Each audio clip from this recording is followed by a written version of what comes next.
Cirurgias cerebrais são procedimentos complexos e também muito delicados que podem, sim, salvar vidas e melhorar a qualidade de vida dos pacientes. No entanto, uma modalidade de cirurgia cerebral está se destacando por suas fascinantes peculiaridades: as cirurgias com pacientes acordados. Essas intervenções cirúrgicas revelam um novo mundo de possibilidades para tratamentos cerebrais, abrangendo desde cirurgias tumorais até procedimentos funcionais para distúrbios dos movimentos. Neste artigo, exploramos os propósitos, desafios e incríveis descobertas proporcionados por essa abordagem cirúrgica única. E quem está aqui em nosso estúdio para falar sobre esse assunto, que são as cirurgias cerebrais com pacientes acordados, é o doutor neurocirurgião, doutor Eduardo Quaggio. Oi, doutor, seja bem-vindo aqui ao nosso programa. É um prazer recebê-lo. Obrigado, bom dia. É um prazer estar aqui. Doutor, vamos lá. É um assunto extremamente interessante. Quero saber já logo do senhor, quando é necessário realizar cirurgias com pacientes acordados? Bom, esse tipo de cirurgia, na verdade, acordar um paciente durante uma cirurgia cerebral é uma ferramenta interessante e muito importante para a otimização dos resultados. Então, essas cirurgias elas são mais comumente realizadas para ressecção de tumores. No entanto, no campo da neurocirurgia funcional para distúrbios do movimento, a gente também frequentemente precisa acordar o paciente durante a cirurgia para fazer testes, e cirurgias para epilepsias, e de forma menos frequente também isso pode ser avaliado caso a caso, de acordo com a necessidade, mas enfim, é uma ferramenta importantíssima que a gente tem para poder otimizar o resultado cirúrgico, por exemplo, na ressecção de um tumor que chega muito próximo ou chega a invadir uma área relacionada a uma atividade cerebral importante, como linguagem, ou uma geração de movimentos, ou visão.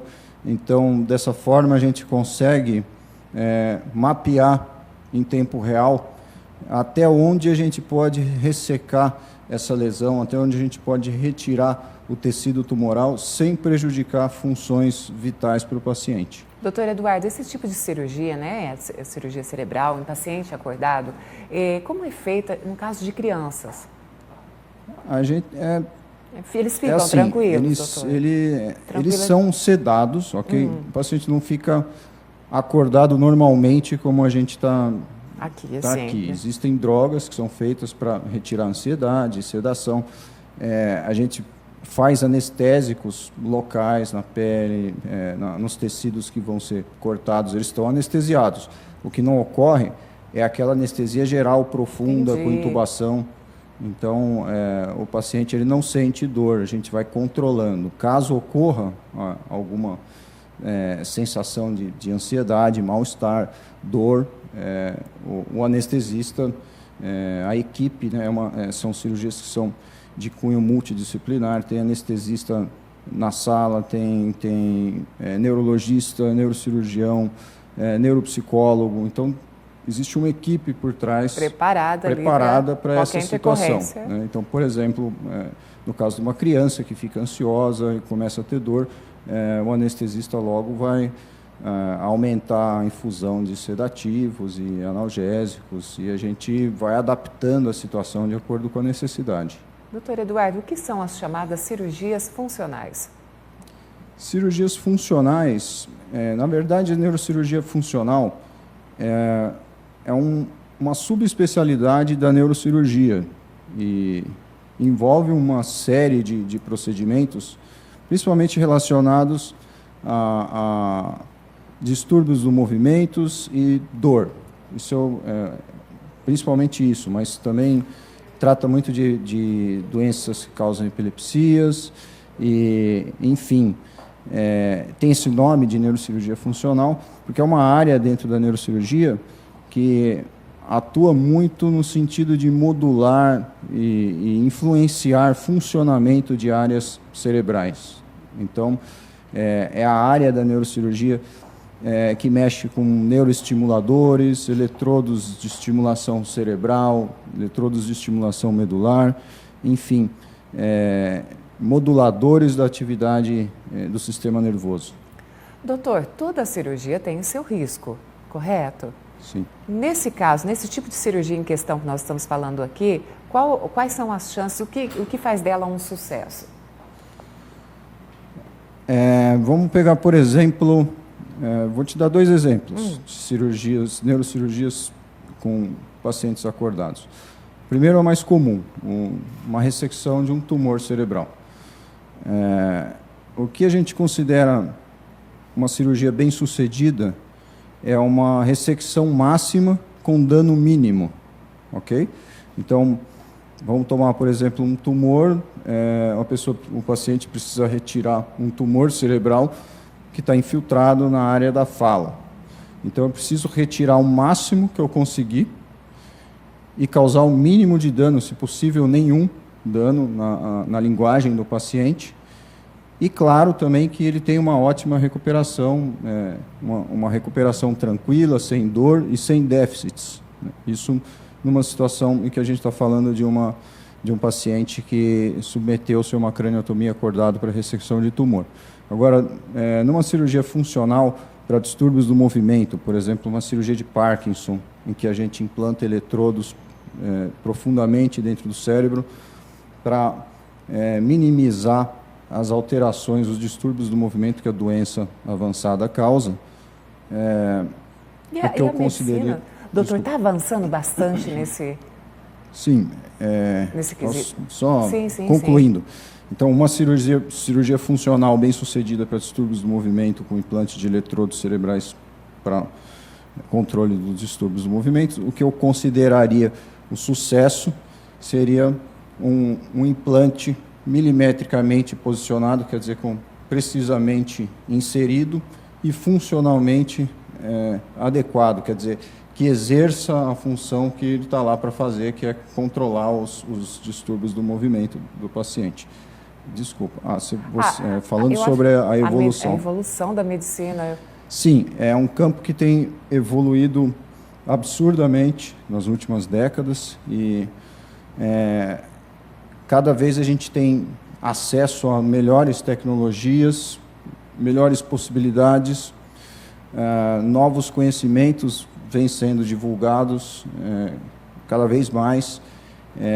Recentemente, há um esforço mundial chamado Projeto Conectoma, em entender as conexões do cérebro. Então, nas últimas décadas, foi melhorando muito a compreensão anatômica, funcional, conectiva do cérebro, e isso vem melhorando progressivamente e continua melhorando. Doutor Eduardo, o que é um mapeamento cerebral pré-operatório? Quando a gente tem uma situação de uma lesão que precisa ser ressecada, seja para tratamento de um tumor ou de epilepsia, a gente precisa primeiramente entender a correlação dessa lesão com as estruturas cerebrais adjacentes. E os exames que a gente faz, de imagem principalmente, são para criar esse mapeamento e para que a gente faça um planejamento pré-operatório. Até tomando o exemplo de uma cirurgia de paciente acordado, a gente vai guiar a nossa craniotomia para aquela região e já sabendo os locais de risco que já foram previamente mapeados. Então, isso é um mapeamento que a gente faz pré-operatoriamente. No intraoperatório, a gente faz um mapeamento neurofisiológico, ou seja, a gente precisa criar um match daquela. A gente tem que entender onde realmente as funções que a gente esperaria daquelas áreas que a gente mapeou estão em tempo real ali na nossa frente na craniotomia. Então a gente faz um mapeamento então neurofisiológico através da estimulação com pequenas correntes elétricas aplicadas com o paciente acordado e checando se a área que nós estamos estimulando corresponde ao que a gente viu e planejou previamente antes da cirurgia. Basicamente, essa é a etapa do mapeamento, tá? E como que mantém a comunicação com o paciente? Quando o paciente é acordado numa craniotomia, a gente frequentemente conversa com ele, tá? Então, claro que existe todo o cuidado para manter o campo cirúrgico estéril. Então, geralmente a gente usa campos plásticos, muitas vezes transparentes, em que a gente enxerga o paciente, tá?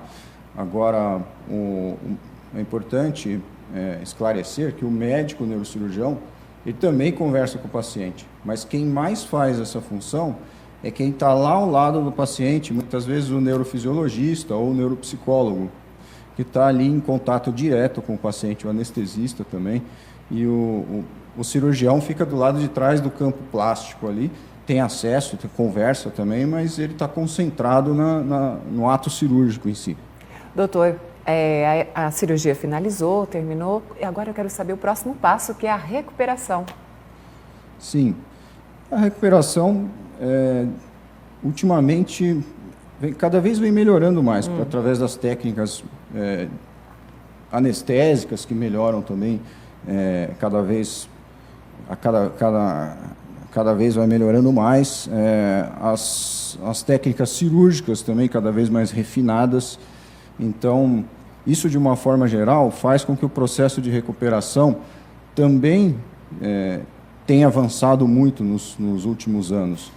Então, o que se espera de um paciente que fez uma cirurgia como essa é que ele acorde muito bem, tão bem quanto entrou, ou melhor, e sem dor. A gente consegue controlar muito bem as dores pós-operatórias com os medicamentos que a gente administra.